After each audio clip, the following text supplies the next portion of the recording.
Lions just recovered a fumble. Bits of wisdom. It's Harry Houdini, I'm pretty sure. That's when it kind of becomes Home Improvement After Dark. I guess that leaves us at the question of the week. Very good. I don't know if you noticed, Jordan, but a really cool aerial shot of the table. Reasonably funny. User review.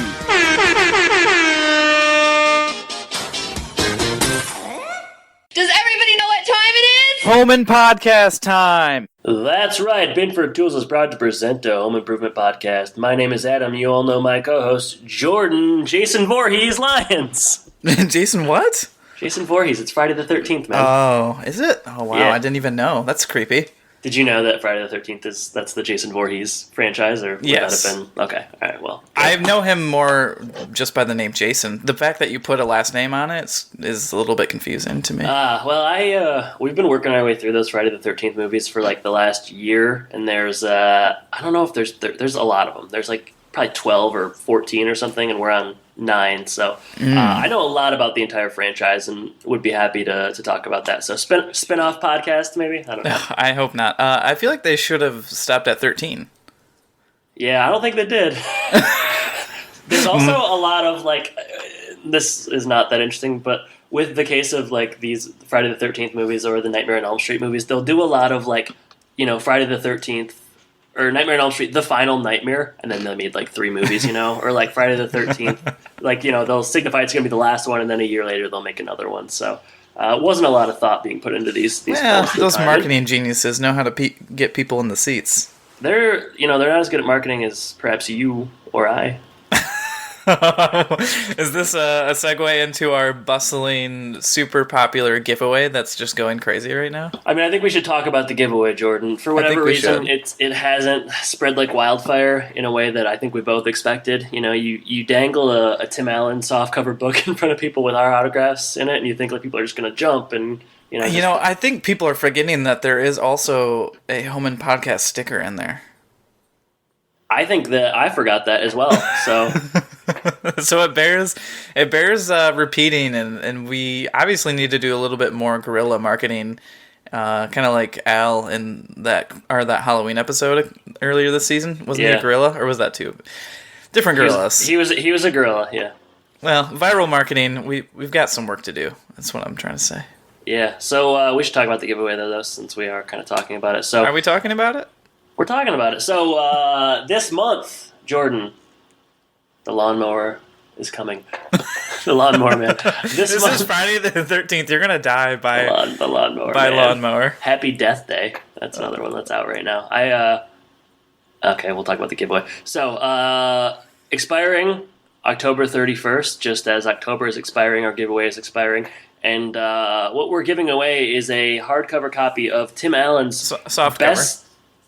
Yeah, we wish it was hardcover. A softcover edition of Tim Allen's #1 New York Times best-selling text, Don't Stand Too Close to a Naked Man. You might remember it from episodes 1 through, 20, 30, when I used to do Bits of Wisdom. You know it's good. You know it's got humor. You know it's poignant, and you know it's important as well. Is this the book that was out at that moment when Tim had like the #1 TV show, the #1 book, and the #1 That's movie?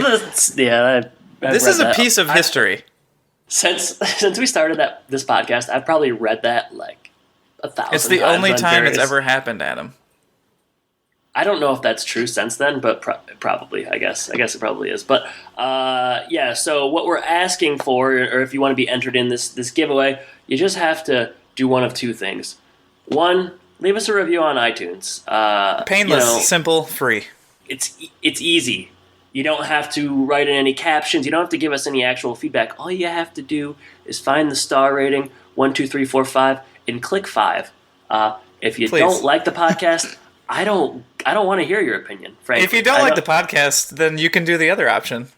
Yeah, then you can donate via Patreon, and for up to $1 a month, you can donate to the show. So we're looking for Patreon donors and/or iTunes reviews, and everyone that does that will be entered, and we will randomly select someone at the end of the month. And we're gonna mail you the book. It's autographed. It's real nice. We're gonna give you a sticker. We're gonna probably give you a really nice podcast shout out as well. So get on that. October is it's about halfway done, Jordan. My goodness, by the time this comes out, it will be over halfway done. So, and if I will keep this book if I have to. Yeah, and nobody wants that. It looks pretty good on my bookshelf. You've spent a lot of time with that book already, so really, for your sake, we need to get out of the house. I don't need to read it anymore. So, please enter the contest if you're interested, and we will keep talking about this until the end of the month. So, what are we going to talk about in this episode? I don't know if I'm ready to start the episode yet. I wanted to talk to you about your sickness? Jordan. No, I don't want to talk about that. What have you been doing this week? What have I been doing this week? Nothing crazy. It's just been a pretty normal work week. I have, picking up on the Halloween theme, this year I like to read a Halloween-themed book. Mm-hmm. So I got Frankenstein, Dracula, and Dr. Jekyll, Mr. Hyde. So I'm working my way through Frankenstein right now. Frankenstein's a good read, yeah. Yeah, I really like it so far. And in college, I had to read a graphic novel version of it for a class I had, so this is a little bit different than that. Frankenstein, or a modern Prometheus, if you will. Yep. That is a good read. Well, that's interesting, Jordan. In terms of my week, fairly busy. About midterms here at the community college scape. Yeah, every time I send you a podcast-related email, you just send back one word back. Just say okay. Good. I like it. So you're busy.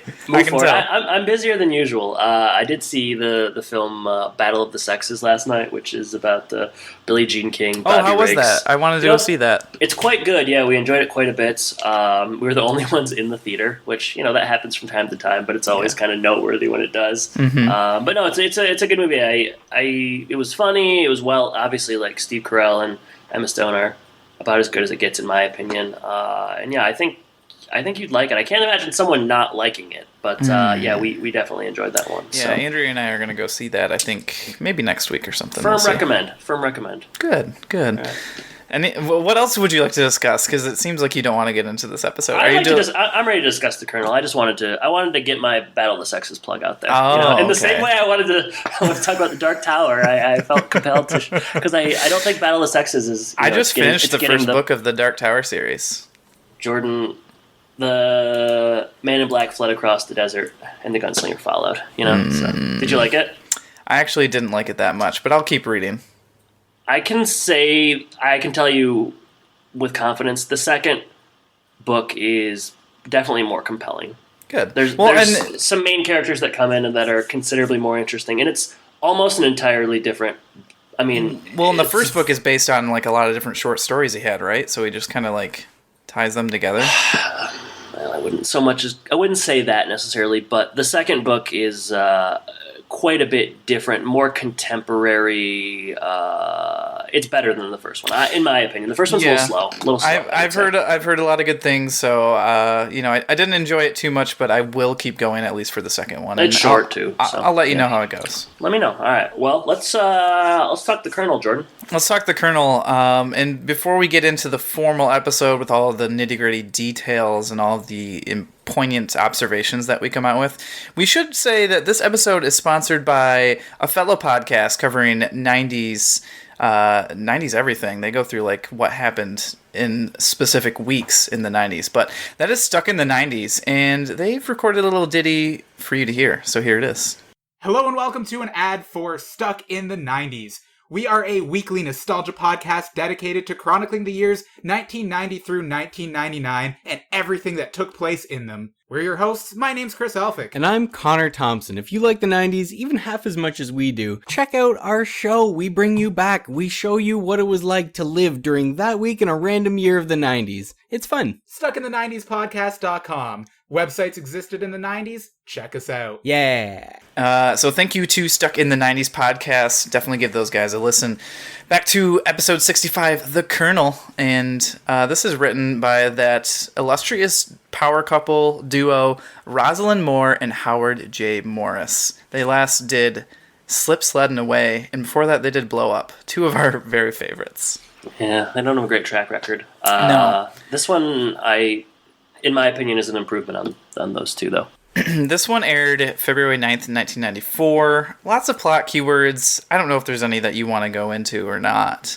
But if not, I we've don't know, got I like our the looks of mother-son relationship. very specific. No, not necessary for me. So let's get into our alternative titles then. I had a really tough time. I wrote down 1, 2, 3, 4, 5, like 6. You know what? That I'm gonna doesn't trim it mean you down. had a tough time. That means you I'm had gonna trim lots it of down ideas to, flowing. I'm gonna trim it down to 5. Trim it down to 5. None of these are good. None of them are good. All right, well, you got to start then, because you got 5 and I've got 3. All right, so I mean, I think there was one piece of like pop culture that was kind of very available, and I tried to do that, and I don't know that it worked. So the episode is called The Colonel. So my first one is The Colonel's 11 Secret Chapters. Why 11? Oh, just because that's the ingredients, right? Yeah, Isn't that the number? I mean, Okay. I'm doomed. If you don't understand that one, then the rest of them are going to be... I didn't know if there was also an 11... The Colonel has 11 secret herbs and spices. Yeah, I didn't know if there was an 11 also in the episode. That would have been too good for you. 11 from Stranger Things. Okay. Here comes the weed whacker. Thank goodness. We need something after that. All right, my first one is Your Book Pucks. Oh, that's good. Yeah, that's good. I like that. All right. This one is pretty high concept, I would say, which basically means it doesn't work. All right. The Colonel's daughter in the kitchen with the knife. Oh, Clue, huh? Yeah, Clue, backstabbing Tim. Actually, you know what? I do like that one. Thank you. All right. My second one, they mentioned this a lot, so it reminded me of a segment they should probably do on Tool Time, which is The Salute to the Green Suit. Yours are quite good. Yeah, I'll do my suit one. This is real bad. All right, here we go. Avocado, no thanks to that suit. Oh my gosh. Yeah. That is brutal. Why don't you do one more? Because I got one left and you got like 3. All right. Don't upset Daddy. Like the game Don't Wake Daddy. I don't know if you remember those commercials. I don't, but, It's is that a weird, 90s commercial? It's actually a really strange board game where, like, the concept of the game is, like, I never played the game, but, like, I guess the concept is, like, you try to sneak around and you don't want to wake up your dad, which, I don't know, it seems kind of strange. They got board games for everything nowadays. Don't Wake Daddy. It's like, just, the title itself is it's no Monopoly, let's just say that. Or Hilarious Handyman game. Good plug. All right, so my last one. You Can't Handle the Truth. Man, yours are so much better than mine. I think about that movie, A Few Good Men, almost every week, and I can't believe I didn't think of that. What is prompting you to think about that every week? I just like it. I think about it a lot. All right, last one. National Treasure 2, Book of Military Secrets. That was entirely. I like how bad yours are. That's entirely for you. Yeah, that was. Oh my gosh, that's so bad. Is that your last one? Yeah, that was it. I went out with a whimper. Yeah. Well, you've had better weeks, but at least you made me laugh. I knew it was a down week. I just didn't have it. Let's just say you were distracted by weed whackers and lawn mowing. It's never ending around here. All right. You want to live in a nice apartment complex, you got to deal with seemingly constant maintenance. I guess that's a double-edged sword. Sounds like your rent price is paying for it. Yeah, I'll say. All right. So, plot synopsis by Skagary66. Oh no, Skagary. Everything's very spooky themed here. It's scary today on this Friday the 13th. Yeah. When Jill's father comes to visit, their relationship is strained by their long-time inability to have an honest talk. But this causes problems when when he asks her opinion on a book he's written about his military career. Skagary always skips. Also, he focuses on the main plot line. Yeah, it's funny that you would put but in that sentence, because but would mean that, like, their relationship not having the ability to have an honest talk isn't really that bad of a thing until this situation arises. Well, Skagary's coming in with his own experiences with parents and, father figures, so who are we to say? Yeah. Who are we to say? We are to say what this episode's about, so I guess we should start doing that, huh?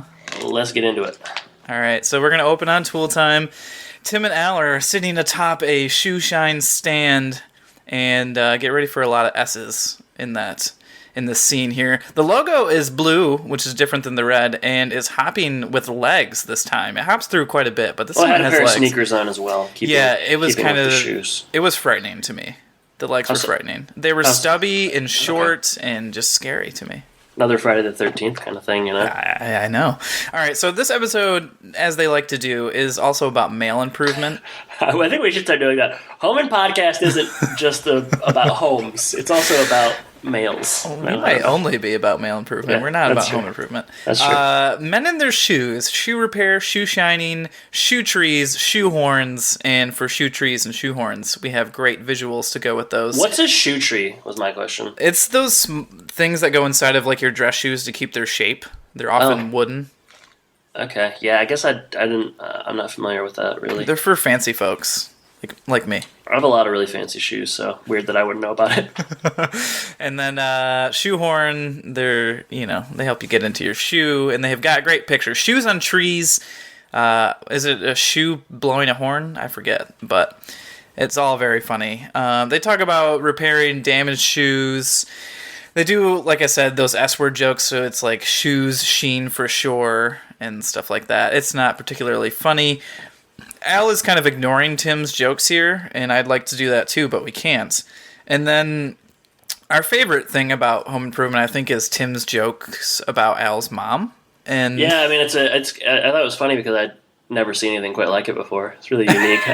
So Al's mom is ginormous, as we know, and apparently she has boots sized maybe, I don't know, 150, 200, because our Tim brings out these giant work boots that are, I don't know, just something that maybe Frankenstein could even fit into. They're like 5 times the size of a normal shoe. Yeah, and it gets worse from here somehow. Tim puts the shoes on his hands, and he starts doing a soft shoe, which I didn't know this is what this was, but it's kind of a dance routine back in vaudeville days. Starts like hitting Al every so often when he's doing this little tap dance, and the crowd really likes it. I don't know why, but they do. And Al is offended, not so much by getting hit by these shoes or by the jokes that Tim puts at his mother's expense, but at the routine, his soft shoe routine. So Al breaks it down for real. He takes center stage, the spotlight's on him. He starts doing a little tap dance of his own. That's the opening scene. I haven't said much because I didn't really like it. I would add to I spent some time on the soft shoe Wikipedia page, and I would say highly recommend. It is a vaudeville type of dance. Essentially, you are tap dancing without taps. So you are just doing the tap dancing routine in soft shoes. I didn't mind watching Al do it, I guess. It was different, I suppose. The opening scene was mostly not funny, but it salvaged it a little bit at the end with Al's kind of brief song and dance. He seemed happy to be doing it. He's a man of many talents. Yeah. Mm-hmm. He's got the theater background. He's got that. Yeah. Oh yeah. Are you talking to the Karn man? Yeah, the Karn man. Not so much. Al Borland. He can do it all. He's a heck of an interview. Go back and listen to our episode. All right. Side yard. Jordan, the Randy as a bad athlete plot just continues. Sure does. It's like a fumble scenario all over again, but with hockey. Have they done it with every sport, or they've definitely done it with baseball, football, right? Did they do it with baseball? I don't recall, but he couldn't catch or something, I think. Yeah, he's just bad at sports, which is why he'll end up, like going to Costa Rica because there's no sports there. That's exactly why I went to Costa Rica. Yeah. So he's for some reason he's terrible at hockey, but they make him the goalie, which I don't follow hockey. Kind of an important position. Seems like it's an important position. He gave up 15 goals last week, and I don't know. Well, you know what? Brad only got a 15 on his math test. Okay, but here's the thing, Jordan. That's not. You gotta a 15 add more what? To that joke. Yeah, 50. If it's a 15 out of 15, pretty good. 15 out of 20, less good, still okay. 15 out of 100, not so in good. trouble. Or 15%. IEP territory. Tim he's setting up a puck shooting machine. The puck chucker. The puck chucker. So that it's like a pitching machine in baseball. He's putting pucks in there, and he's going to shoot him at Randy so Randy can practice. The first one he puts in doesn't go very far, and I really actually thought Brad's reaction to this was great. Was quite funny. He walks over, the puck goes like a foot. He walks over and kind of picks it up and just seems like really astonished and dumbfounded. And sarcasm impressed. Here. It's great. It's really, it's quite funny. That's essentially it for that scene, right? That might be my favorite part of the episode. It's one of the better Brad moments to date, In I a would long say. time. It's he really delivers it quite well. I was surprised. Yeah, he definitely got more than a 15% on his math test with those kind of jokes. So, we move from the side yard to the indoors, and Jill is setting up the table as they wait for the Colonel. And he, Tim's wondering when he's going to get there. He'll be right on time. He's there when he says he's going to be there, which is 1700 hours, and then they kind of do the first of many instances where Tim cannot quite understand military time. Doesn't sound like you can understand it either. Well, did you ever learn military time? I know military time, yeah. When I was in Brazil for a summer, a lot of the clocks were set to military time, so I was forced to learn it then. Do you understand it? I do. There was I don't know if it was like a console where you play, it's like a speaker and it plays CDs and all that kind of stuff and cassettes back in the day. For some reason it was set in military time, so I learned it from that. Right. It's not especially hard to understand, but... No, but for Tim it is. Yeah, Tim was tough. You get a lot of mileage out of that. Every private in the Army gets it on the first day, but Tim not so much. So they also kind of probably have to. So, yeah, it's kind of crucial to what's going to be happening for the rest of their military career. But so we learned that Nana, or Jill's mom, is not going to be coming. She needs a break from Dad, so it's just going to be the Colonel. The doorbell rings. The Colonel enters. He is a jovial man. He comes in, hugs Jill. Tim is saluting, I guess, mockingly, but also with some sort of reverence, because we see that their relationship is kind of nice. It's better than I thought it was going to be. Yeah, so they get along. Tim calls him Sir, which the Colonel likes, and he jokes with him about Guns N' Roses, and they have asks good about banter. his Lincoln. Yeah. It's a good relationship. So, and we do learn that they're getting tool time on satellite in Texas, which I don't know if we already learned that or not. Yeah, Nana mentioned that. I still don't really understand the logistics of that, but... we don't have to. Whatever. Yeah, so he's excited for the Guns and Knives show. Like I said, Tim makes a joke about Guns N' Roses. He also wants water from the tap, though. Not any of that hippie bottled crap. So I like that line. That's a really dated joke, but it is kind of funny. It's good.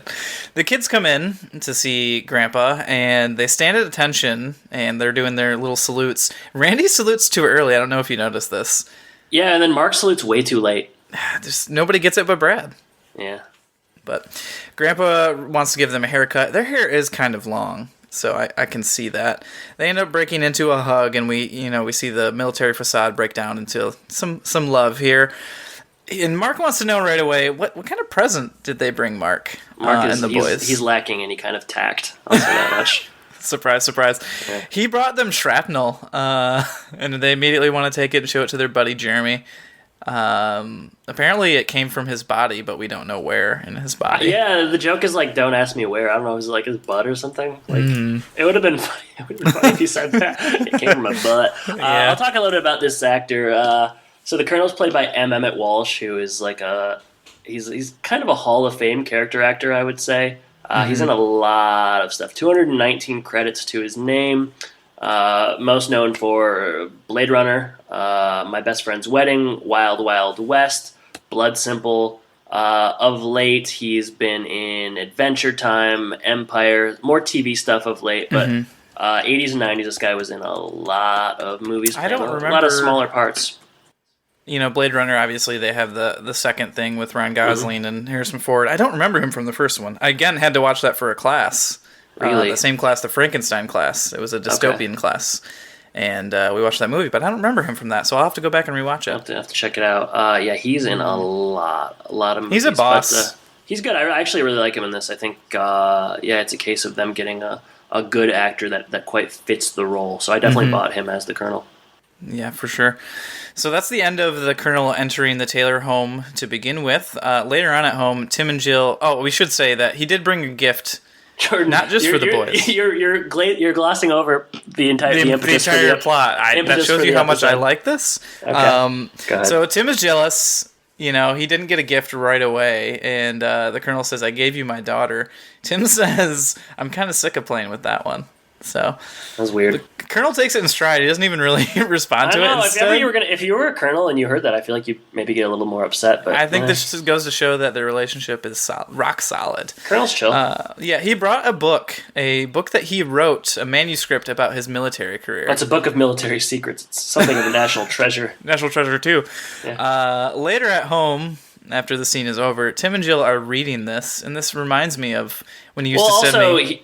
Jordan, you really are rushing through this. The goal here is to have Jill pass it along. She's working for the magazine, and he wants her to pass it along to the publisher. He wants an in. He's kind of using his daughter as an in. He wants to get it published. So there's a certain pressure as they read it to like it and then pass it along. Sure. So, sorry. Maybe you should take the next. I will happily, yeah. Because I'm just not. I don't think you understand. A lot of episodes we This watch is very confusing to me. You don't necessarily understand. I don't understand favors. I don't understand ins. I certainly don't understand literature. So they're both reading the manuscript on the couch, and they're This is exactly what I do when you send me your plays and like your college papers on Chuck Klosterman. I print them out. I sit on the couch. I read them with my reading glasses.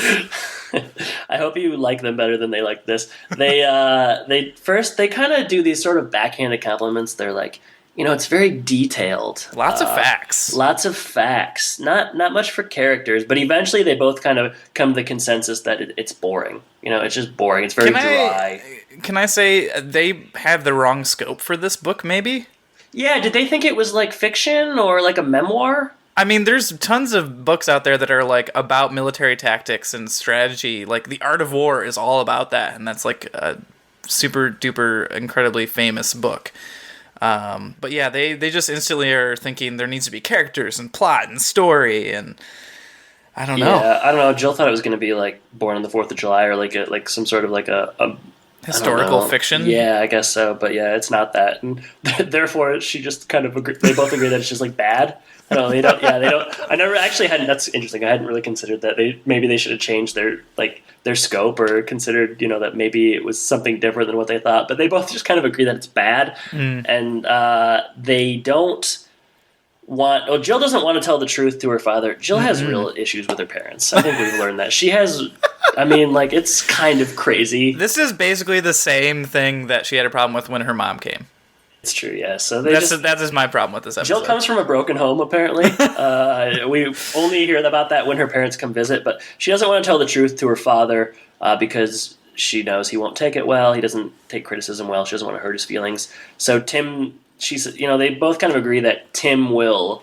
He'll kind of get the ball rolling. Like he'll set Jill up, and then she'll slam it home. Something of an alley-oop, if you will, for those of you that are basketball inclined. Jordan, basketball season starting soon. That's right. I just wrote here that like Jill is kind of infantilized. Like she is afraid of hurting her father's feelings. She's just kind of incapable of talking to her parents at all. This is really the return of like irrational Jill. Yeah. And we talk about it. It comes out maybe 3 times a season. It doesn't really fit her character. This unresolved parent issues are the bane of her existence. I also did write here that Tim has reading glasses. I don't think we've seen that before. Yeah, I don't think so either. I don't really think of Tim as being much of a reader, but Colonel comes in with his 11 secret chapters, and he's obliged. You got to sit down. So yeah, they basically agree that Jill or that Tim will get the ball rolling, and then the conversation kind of like Tim calls her out, which he is right to do, saying that it's kind of crazy that you won't talk to your father about this, and you would call me out if you didn't like something I was doing, and then Jill says that she does not always voice her dissatisfaction with Tim, and then she cites a certain green suit that was worn. Avocado. And we're gonna learn a lot more about this suit. I actually kind of think the green suit stuff works. But good. Yeah. I'm glad somebody did. All right. So later on, we go back outside, side yard again. We're gonna try this puck chucker again. Tim has his own gear on, which is kind of like a chair cushion that has been cut and fashioned, but also looks like it has been re-sewn because it has like edges and everything to fit his legs and his chest. He starts walking to the goal, and on his way he gets hit in the butt by a puck, and the machine looks pretty janky. Like this machine looks like I I don't know, like a pet carrier, and then on top of it, they put like just a tube that has a couple cutouts in it. So I'm not sure if we're supposed to think that he made this machine himself or he bought it. I think he says he bought it and he's going to make alterations. He bought it and then he's trying to soup it up. Yeah, no wonder it doesn't work that well. You weren't impressed by the production value here. I guess not. A good goalie is always prepared, and as I said, Tim gets shot on the way and he's not prepared, but... and also, there's the insinuation that Brad's aiming at his penis. That's right. So he starts like getting in the goal, and Brad starts shooting, and he hits him in various spots, including one near the groin section. So groin pains all over again. Season 2. Mark asks. They move on quickly from this, and Mark asks when Grandpa's going to get up, and Tim again cannot do military math. He says that Grandpa went to bed at 2,300 hours. He's going to sleep for 9 hours, which is 32 hours. 3,200 hours minus 12, so he's going to get up at 2,000 hours. You didn't think that was funny? No. You really did not like you. I don't know that you were as receptive to the humor in this episode as you should have been. I'm finding all these things kind of amusing. Why? What's so funny about him still not being able to do military math? Because it's just like stupid. I don't know. He's dumb. He's not dumb though, because he can at least communicate with his parents or tell Jill how she should communicate. You don't have to be intelligent to be able to have a solid relationship with your parents. I also find it hard to believe that like a man who has to do all this like home improvement stuff. He couldn't ice fish, Jordan. But he can't do math. I mean, it's I don't know. All he does is make measurements. There are people that are, that are able to build things and do things that probably like failed their high school math classes. So maybe it's just not a direct translation. I'm just trying to stand up for the everyman here. Hey, I'm not saying that he needs to know how to do calculus, but it seems like simple addition and subtraction seems like something he could handle. Hey, fingerman, calculus. Stand and deliver. You know it? No, but you did a great rendition. Stand and deliver the Jaime Escalante, how can I reach these kids? Maybe? How can I reach these kids? I watched that in high school. I don't know how you would have gone to the same high school as me and not seen that 6 times, because I feel like I watched it. No, I watched School Ties a lot instead. That's worse. That's actually worse. I wasn't happy about it. Yeah. It was school. Pick up the plot. Pick up the plot. All right. So Tim goes inside after failing his math test here, just like Brad did earlier. Jill says it's time to lie, and Tim doesn't want to do it because the colonel's gonna come down here. Tim decides that he's gonna tell him get the ball rolling. Right, they're gonna do it as a team. Tim's gonna be tactful, and Jill will back him up. The colonel comes down. And he asks, how'd the book go? Did you like it? Jill, wouldn't that have been? I don't mean to interrupt you, but is the insinuation here that they read the book like overnight? Because it looked very thick. It is a giant book. Yeah, that's what we're to believe here, unless time has passed and they haven't really talked about it, which I guess is possible. Yeah, all right, fair enough. It seems like home improvement time. So not as opposed to military time. Yeah, a little bit different. Yeah. One's confusing, the other is more confusing. So Jill avoids and deflects right away. Like she goes to make him. Yeah, she's a coward. She goes to make coffee. She asks what kind of breakfast he wants instead of actually answering. Tim steps up. He says, "It's a bit wordy. It's a little weird that there's no people and no plot and no story." I think this scene's really funny. No, this is fine. This is fine. The colonel kind of ignores his advice right away and says he wouldn't know good literature if it bit him in the butt. And so he appeals to Jill, and Jill at this point is supposed to back Tim up, right? That's what they agreed. And Jill quickly succumbs to the colonel's pressure and says, it's the best book she ever read. She loved it. So yeah, it's funny. She is a coward, as you said. She's such a coward. She would never have made it in the military. I don't know how the colonel raised a daughter that's so laden in cowardice. There's a line in this scene where Tim is like the colonel. I wish I would have wrote it down. The wording is really funny where I just can't think of it. But basically the colonel says something about Tim not caring. I don't know. I guess I can't think of it. But there's just some good lines in this scene. What is it about? It's in regards to the book. And it's after Tim has said, it's a little bit wordy. It was a little bit dry. And then the colonel says, I just can't. It's not the bit you in the butt thing. It's something else, you're saying. Yeah, it's something else. I can't think of it. So well, that's too bad. I wish I could because I liked it a lot, but I didn't write it down. My notes have failed me. That's all right. Later on, Tim is reading the paper, as he does only when things have gone bad in the Only when house. it's like they're fighting, things are awkward, he's trying to distract himself. Time to read the paper. Jill comes over to see if he needs anything. I suppose this is after breakfast because we see the table is littered with a bunch of empty plates and stuff. She's aware of her indiscretions. She is. She has to be... Temporarily. Yeah. Jill comes over, like I said, asks if he needs anything. He says, "Take the knife out of my back." He says she sold him out. And Jill quickly, instead of feeling bad about what she did, she turns on him and calls him selfish. Yeah, this is insane. Like, yes. The irrational Jill. She is Tim back. handles it very well, but I would have just like walked to the side yard and souped up the puck machine again. And started shooting it. I would have just done slap shots at the small goal.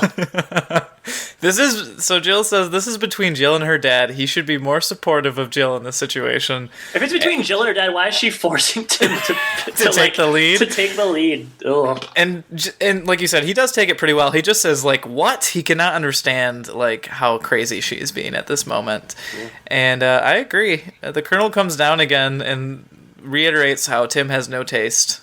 Yeah. And he says, for example, remember that green suit that he wore? Oh man, nothing better than a callback. This is the third suit callback, I think, maybe second or third. Yeah. That's just joke writing, though, right? So you like plant the seed early on, and then you make some callbacks. You water the seed, and then at the end, the seed grows into a beautiful flower. The flower comes at the end of this episode. You are a gardener of sorts, so you would know. Yeah, I just joke structure and gardening are two of my favorite things. Adam's got a green thumb. So. Green suit, green thumb. Dad, the Colonel asks about, when is Jill going to show off this masterpiece to her superiors, to her publishing folks? And Jill starts to make excuses. She says that, the person that she would give it to is out of town. She wouldn't want to use him to further her career. And he's like, "Oh, no worries. I'll go with you. We'll figure it out." And this is a prod a bit too far, I guess, for her. So she starts to come clean. No, I think it's actually, I think he again kind of returns to like the berating Tim and like talking about how bad Tim's taste is, and I think you think that's what turns it? I think that's kind of what compels her. I mean, I hope that's what compels her, but I don't know. Well, yeah, we don't know. We won't. She doesn't sort of say what her motivation is here, but Tim, I do like they do like a moment here where she starts to come clean, and they pan to Tim, and he kind of gives her like a nod of encouragement to keep going, and it kind of bolsters her. So she starts to tell her dad how she really feels about the book, and the Colonel instantly starts to freak out. Like he's gonna go grab the boys, and they'll be back later. He starts yelling, but he says he's not upset. If he were upset, he'd be yelling, and as he's doing this, of course, he's yelling, so that's kind of the irony here. He shuts the door, and you know what would break the tension in this scene? A military time joke. No, a suit joke. Well, either are. So they did make another reference to what the suit's color actually was. Was it lima bean? Was it avocado? Was it pistachio? We'll find out later, I think. Yeah. It's good. It's good stuff.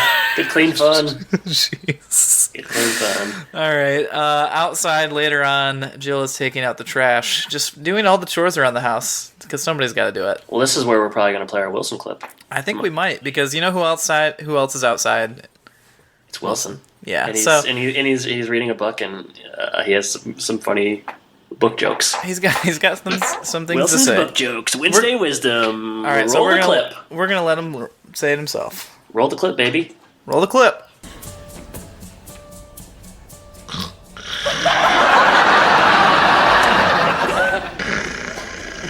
Wilson? Heidi ho, neighborette.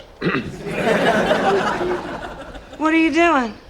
Well, I'm just trying to read this extremely lengthy tome that your father gave me. Why are you doing it out here? It's freezing cold. Well, I tried reading inside, but I kept falling asleep. Tim and I tried to talk to him about it today, but he just got real upset. Well, there are those people that don't respond well to criticism. Yeah, and some of them yell. You remember that movie, Old Yeller? When it came out, we thought it was about Daddy. Well, that must have been difficult to grow up with. Yeah, it was. That's why we had this house policy never to upset him. I always tried to follow that rule, but today I couldn't. So you're feeling that telling him the truth was a mistake? I've always really adored my father. You know, I don't want to do anything to hurt that relationship. You mean the relationship where you don't tell him the truth? Yeah, that would be the one. I don't know. I mean, look what happened when I told him the truth. Maybe I should have just kept my mouth shut. Well, George Bernard Shaw wouldn't have thought so. He said we must not stay as we are, doing always what was done last time, or we shall stick in the mud. Well, I'm stuck in something deep here, Wilson, but it ain't mud.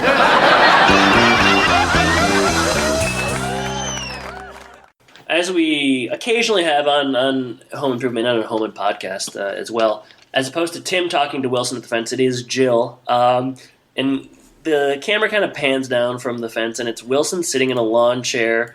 The fence is not hiding his chin, his jawline, but his jacket or his coat is, or something of a scarf, so it's hidden. So we get a laugh there, and we see that he's reading the Colonel's manuscript, but he's dozed off because it's Jordan. It's so boring. It's so boring, and it's so long. I got a chuckle out of that. So Jill comes over to the fence, and she kind of calls his name, and he sort of wakes up, and he mentions that he's reading it, and she asks, "Why are you reading it outside?" And he said, "Because he kept falling asleep inside because it's so boring." It's so boring, yeah. And we should say outside it is cold. It's still winter in Michigan at this point, so it's pretty chilly. February. So Jill talks about how the Colonel just doesn't respond well to criticism, and he's a yeller. He's a yeller. When she was young, she thought Old Yeller was about her father, which is their whole family did. Yeah, I've said a lot about the positive sides of the jokes here, but that's I thought for sure, based on how much you seem to like this episode, you would like that joke. That's real bad, actually. But they never wanted to upset Daddy. I don't like it when there are two policies in this house. Yeah. Don't upset Daddy, and don't show Mom that anything's going wrong. I was gonna say also, not really related to this. There's something about a 40-year-old woman calling her father Daddy that just doesn't sit well with me. Do you know what I'm saying? So your mom never called your grandpa Dad or Daddy or anything like that? Because my mom's dad had passed away in 1974. Thanks for bringing it up. But I'm just saying, I don't know, just like a grown woman saying Daddy or calling her father Daddy, it just strikes me as being a little odd. It doesn't to me, just because in my experience, my aunts and my mom have done that. So. Your mom calls calls her dad Daddy? Has in the time, yeah. Especially when she was talking to him.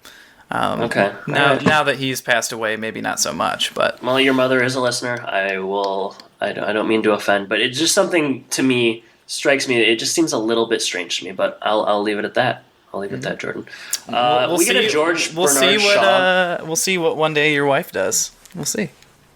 I would imagine that my girlfriend would feel similar to me in this front, but let's bring her on. We'll find out. This is like an episode of Jerry Springer. I'm bringing her out from the back. What she thinks. I only watch Steve Wilkos. The Steve Wilkos show.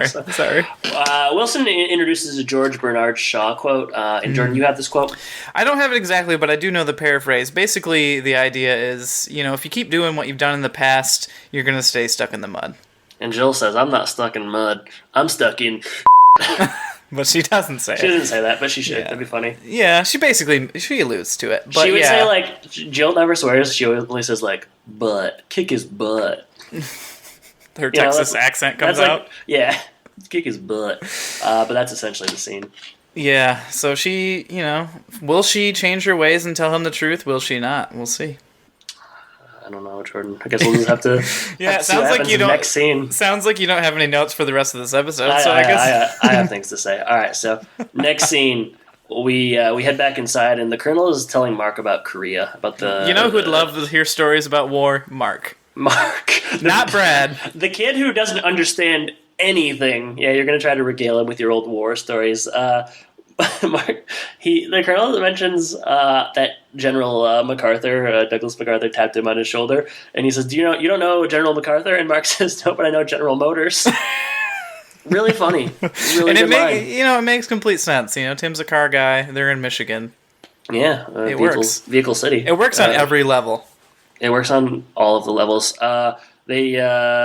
He's teaching this kid good things, like how to pretend an apple's a grenade, things like that. He throws the apple grenade. Jill catches it. It's thought perfect. Thought that was cool. And this is where we have You are real... so generous in this episode. It's unreal. Sorry, I like to enjoy things. My bad. Jill and her father finally have the heart-to-heart that they have been missing for however old Jill is, 36, 37 years old. Yeah, this has been 30 years in the making here. Jordan, this is where they stop being polite and start getting real. I think so. She says, you don't take criticism well. I couldn't talk to you growing up, and we had to just walk on eggshells at home. You're not easy to talk to. Things kind of explode at first, The Colonel initially does not take this well. No, he doesn't. He says, I'm easy to talk to. We're talking now. I guess that's more how it ends, which is also just kind of stupid. He also thinks that, he knew everything about what was happening in the house. Yeah, but Jill went on a peace march with Tommy the Commie. Oh my gosh, instead of being at a ski or all-girl ski weekend. Yeah, one of those all-girl ski weekends in Texas. Those are pretty common, I would think. Hey, she obviously was going to travel for that trip because she went to Washington for that march. You bring up a good point. But, they make up in the end. It happens really fast. He softens. I don't know at what point, what she says to soften him, but boy, does he melt and apologize. He apologizes. He feels bad. And, it was hard for him being a general growing up with 5 women in the house, and he just didn't. He didn't know what to do. He was used to being around all these, men who were battle-hardened and military people. And yeah. You know what? At moments like this, we need to break the tension. Mm-hmm. And you know what's going to break the tension in this episode? That puck machine, baby. No. Oh, my mistake. Even better than the puck machine. Tim. So just as they've made their they're on good terms again, and they've said their apologies, and I think they're perhaps embracing each other's hands. Tim walks down with this suit we've been hearing about the whole episode, and boy, does it deliver! And he says something about, I think it's actually any name. I think it's, I don't know, lima bean, or is it like a heathen or a heather colored? He that says was some earlier. kind of an obscure color, and crowd goes wild. I go wild. Really good. At really least good. something. It's good to see a joke build. You heighten Jordan, and then eventually the joke just kind of explodes, and it's fantastic. The suit bits were a fuse, and then this was the bomb exploding at the end. It was a pistachio delight. It delivered 10 out of 10, baby. So final scene outside. He's tweaked the puck machine, and we also find out the Colonel it's 20 degrees outside, but the Colonel he's messing with his Lincoln, and he's showing Jill the puck machine. He puts the puck in. We get a really lousy. This is the worst CGI worst. puck. It looks just like a black smudge on the screen for a second, and then he puts the puck in, it shoots up, and it apparently hits the Colonel's. Even Lincoln. the sound effect is like a thunk. Yeah. It's just like a very strange sound. It's the worst visual / sound effect they've done in a long time. You think it's worse than Al's mom as the giant? Yes. Interesting. Roll credits, fade to black. The Colonel. I mean, bad as in quality. Not as much as funny. It looks bad. It looks bad. Jordan. Funny is not what I'm reading here. That's enough, Jordan. Highs and lows. You're enough. Highs and lows.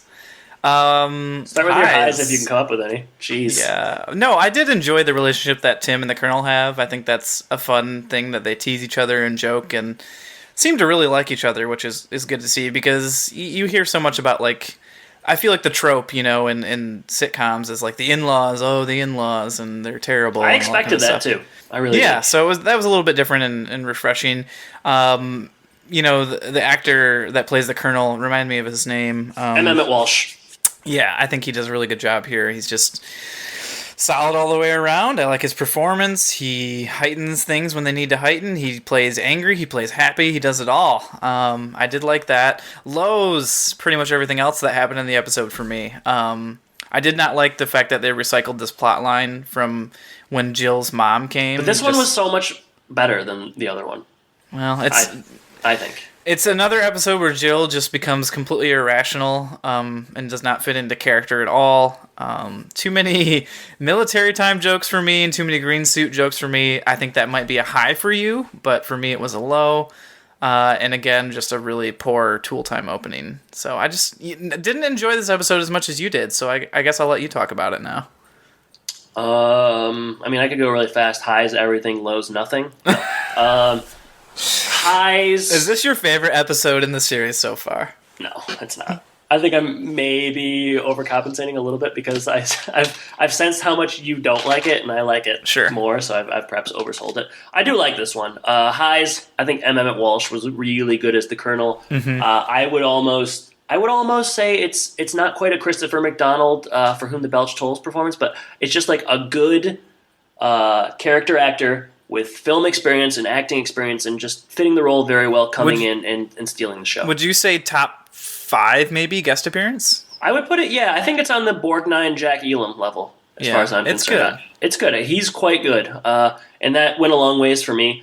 I did like a lot of the jokes in this. I enjoyed the suit jokes. I liked it when Brad was outside with the hockey puck and that kind of that little routine there. I laughed a lot at this one. Various jokes throughout, even the dumber ones, with the exception of Old Yeller. I got a good amount of chuckles out of this one. What else did I like? Let's see.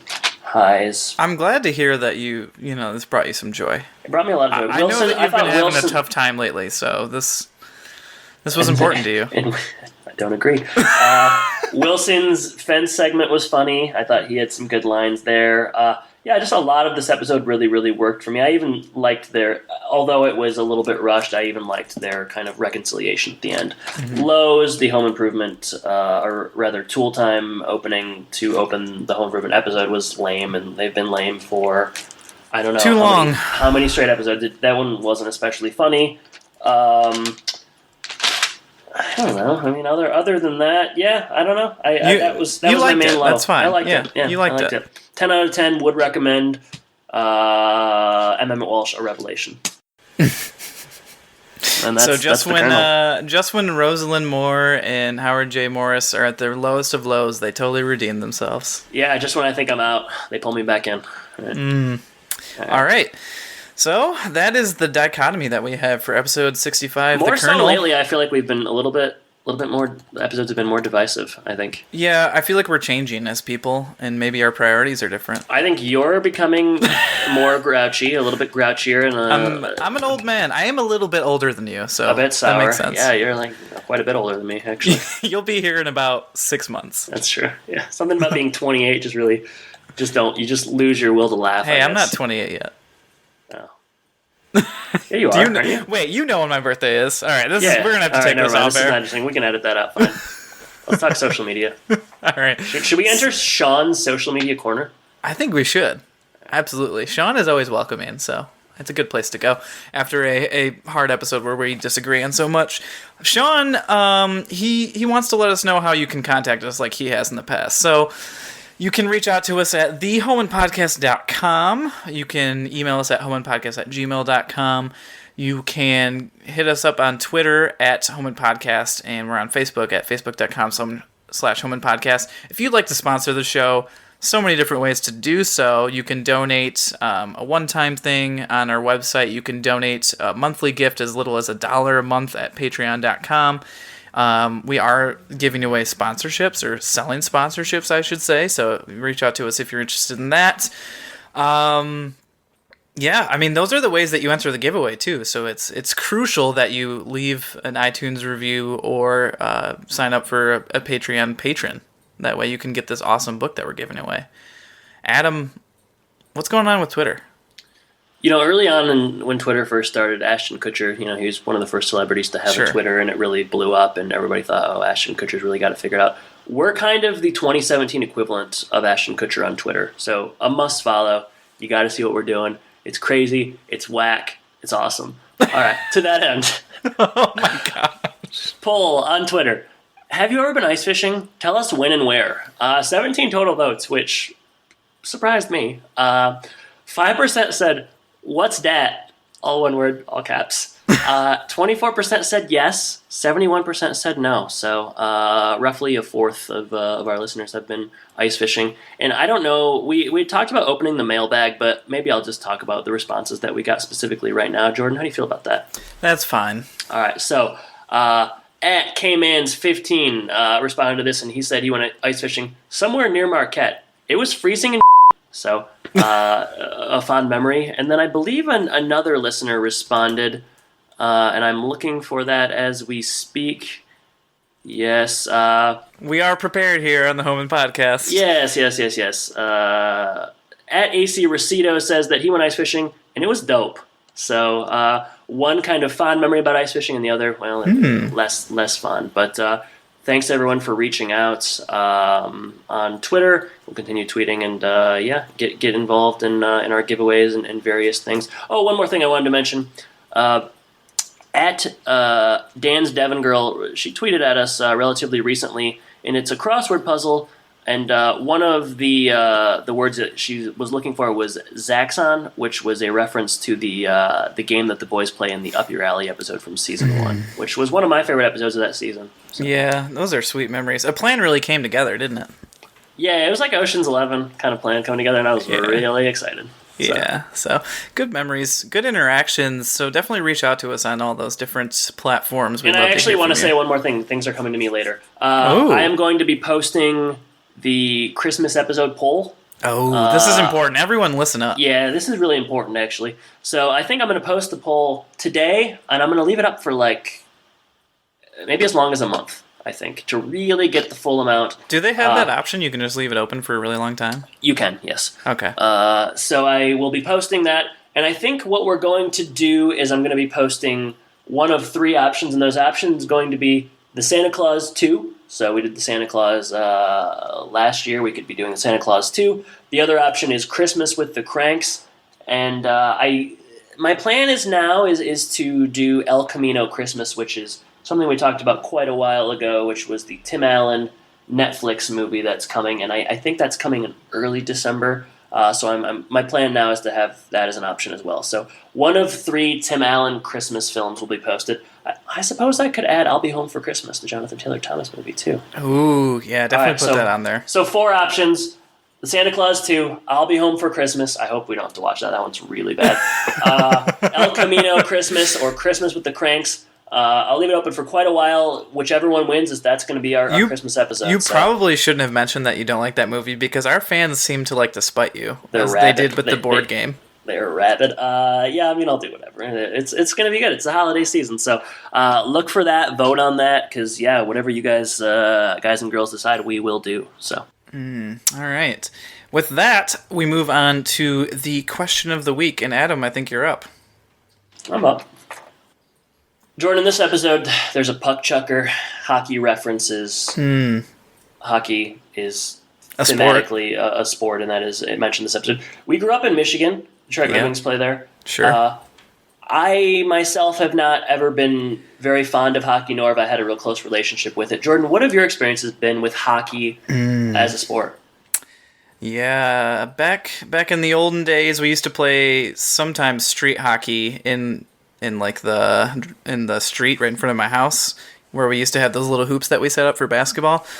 I never could rollerblade, never been a rollerblader, so we played a lot with people who just had their shoes on. But sounds very hillbilly. More like floor hockey. It was mostly my brothers when they were a little bit older than me playing that, so I played once in a while. But as far as watching hockey, it always surprises people when they hear I'm from Michigan and they like hockey because they're like, oh, Red Wings. But it's the only sport that I really have never been able to get into, basically. At least popular. Just don't enjoy watching it. Not even when the playoffs really come on. Not really that interesting to me. There were a couple of video games that were hockey video games that I enjoyed, but that was about it. So not for me. What about you? Yeah, it's very much I echo what you just said. I think, again, like people find out you're from Michigan or, we grew up during a time when the Red Wings were really good. Like they won those back-to-back Stanley Cups and they won a couple again in the 2000s. But yeah, I just have never been very interested in hockey. I guess my dad wasn't interested in hockey, and I think I kind of followed a lot of his interests from an athletic perspective when I was younger. But I even as I've grown older and I've kind of distance myself from some of the things that maybe my dad liked that I thought I liked. I still don't really like hockey. I've ice skated maybe twice in my life. I'm bad at it. I don't like it. I can maybe rollerblade. I can rollerblade maybe a little bit better than you, but I'm not a strong rollerblader by any means. And yeah, I don't know. I've never been to a Red Wings game. People used to go to like Flint General, at least my friends in elementary school used to go to Flint Generals games for their birthday. And, you know, I was excited to go and maybe like go to the concession stand or something, or just like walk around, but I never really watched the games to speak of. So yeah, I don't know. I've never really played, never been really interested in following it. I know the Red Wings have been really good. It would have been fun to have been. Did you ever go to a Red Wings game? No, I have not. No. I don't think I have either. I've gone to a Generals game, but I don't think Red Wings. I think we are an anomaly. I would Perhaps. Say. Although I don't know a ton of my friends. I think we're an anomaly in a lot of different ways. Maybe not just hockey related, but we are enigmatic in all of the ways. All right, well, Jordan, not my best question. Hey, not my bad. worst. Not my worst. It's certainly better than the alternative titles that you came up with earlier. So it's been I suppose you're right. What are we covering next week, Jordan? Next week we're going to be covering Room for Change. Okay, and we are not speculating on what that's going to be. We're not going to. Adam does not want to. But I don't care we for that should segment. say thank you to this our podcast episode sponsor, Stuck in the 90s podcast. You can find them at stuckinthe90spodcast.com or at sit90s. They're pretty awesome guys, so go ahead and listen to them.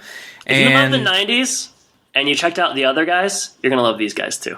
Yeah, I don't see why you wouldn't. Yeah, why wouldn't you? It's the 90s. It's a great time. It's coming back. Everybody's wearing chokers. Everybody's wearing flannel. Everybody still thinks Nirvana's good. I mean, Jordan, it's cyclical, man. I know. The 90s, everything is cyclical. The 90s. That's and where when we start our 90s podcast network, these guys are certainly going to be people we reach out to. You know? Yeah, they're going to be one of the first people we reach out to. That's for sure, because they're putting out a quality product on a weekly or semi-weekly basis. And Jordan, that's really all you can ask for, right? Ringing endorsement from your favorite home improvement podcast hosts. I mean, we hope. There's like 5 other ones somehow. So weird how that happened. But Jordan, it's been a pleasure talking to you. Listeners, thank you for listening. And I guess I should say, take care. Take care, everybody.